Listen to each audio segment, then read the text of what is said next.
రేవంత్ రెడ్డి ఇవాళ ఆయన సొంత జిల్లా మహబూబ్ నగర్ పర్యటించనున్నారు. ఉదయం 10 గంటలకు రేవంత్ రెడ్డి తన నివాసం నుంచి బయలుదేరి హైదరాబాద్ బెంగళూరు హైవే మీదుగా రోడ్డు మార్గాన కురుమూర్తి ఆలయానికి చేరుకోనున్నారు. పర్యటనలో భాగంగా పలు అభివృద్ధి పనులకు శంకుస్థాపన చేయనున్నారు.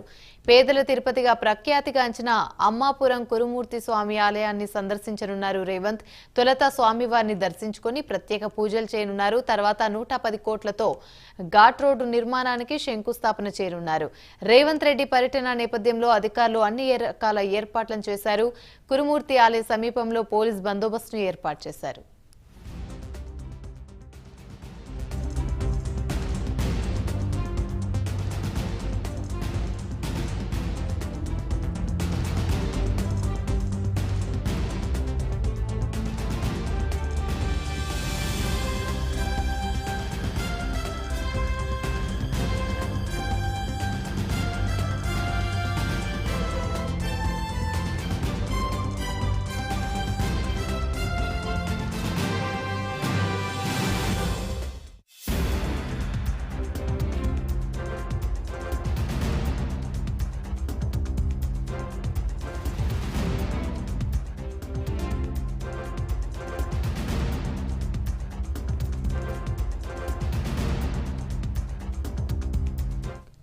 రైట్, ఇక ఇదే అంశానికి సంబంధించి మరిన్ని వివరాలు మా ప్రతినిధి హరిశంకర్ అందిస్తారు. హరిశంకర్.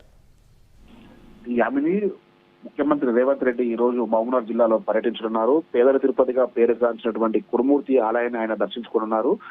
కురుమూర్తి లక్ష్మీ వెంకటేశ్వర స్వామి బ్రహ్మోత్సవాల భాగంగా ఆయన మధ్యాహ్నం అక్కడికి చేరుకొని ప్రత్యేక పూజలు నిర్వహించనున్నారు. ఉదయం 10 గంటలకు హైదరాబాద్ నుంచి కూడా నేరుగా రోడ్డు మార్గం ద్వారా ఆయన కురుమూర్తి దేవస్థానం చేరుకోనున్నారు. దీనికి సంబంధించి భారీ ఏర్పాట్లు అయితే కొనసాగుతున్నాయి. ఆయన వచ్చే దారి పొడుగున కూడా పెద్ద ఎత్తున కూడా స్వాగతం పలికేందుకు ఇటు కాంగ్రెస్ పార్టీ కార్యకర్తలు కావచ్చు, కాంగ్రెస్ పార్టీ ఎమ్మెల్యేలంతా కూడా భారీ ఏర్పాట్లు చేశారు. ముఖ్యమంత్రి హోదాలో కురుమూర్తి బ్రహ్మోత్సవానికి మొట్టమొదటిసారి ఒక ముఖ్యమంత్రి రావడం అనేది ఇప్పుడు తెలంగాణ రాష్ట్ర వ్యాప్తంగా చర్చనాంశంగా మారింది. ఎందుకంటే గతంలో కూడా కురుమూర్తి బ్రహ్మోత్సవాల్లో భాగంగా ఏ ముఖ్యమంత్రి కూడా ఇక్కడికి వచ్చినటువంటి దాఖలాలు అయితే లేవు. అయితే ఈ నేపథ్యంలో ముఖ్యమంత్రి రేవంత్ రెడ్డి సొంత జిల్లా కావడంతో ఇక్కడ భారీ ఏర్పాట్లు చేస్తున్నారు. ఆయన వస్తున్నటువంటి రాకకు సంబంధించి అధికారులతో పాటు కాంగ్రెస్ పార్టీ సిబ్బంది, కాంగ్రెస్ పార్టీ నాయకులంతా కూడా భారీ ఏర్పాట్లతో కొనసాగుతున్న పరిస్థితి ఉంది. మధ్యాహ్నం 12 గంటలకు కురుమూర్తి బ్రహ్మోత్సవాలు ఆయన హాజరు కానున్నారు. అనంతరం 12:30 110 కోట్ల రూపాయలతో కురుమూర్తి దేవస్థానానికి సంబంధించిన ఘాట్ రోడ్డును కూడా ఆయన శంకుస్థాపన చేయనున్నారు. అయితే అనంతరం కురుమూర్తి బ్రహ్మోత్సవాల భాగంగా ఆయన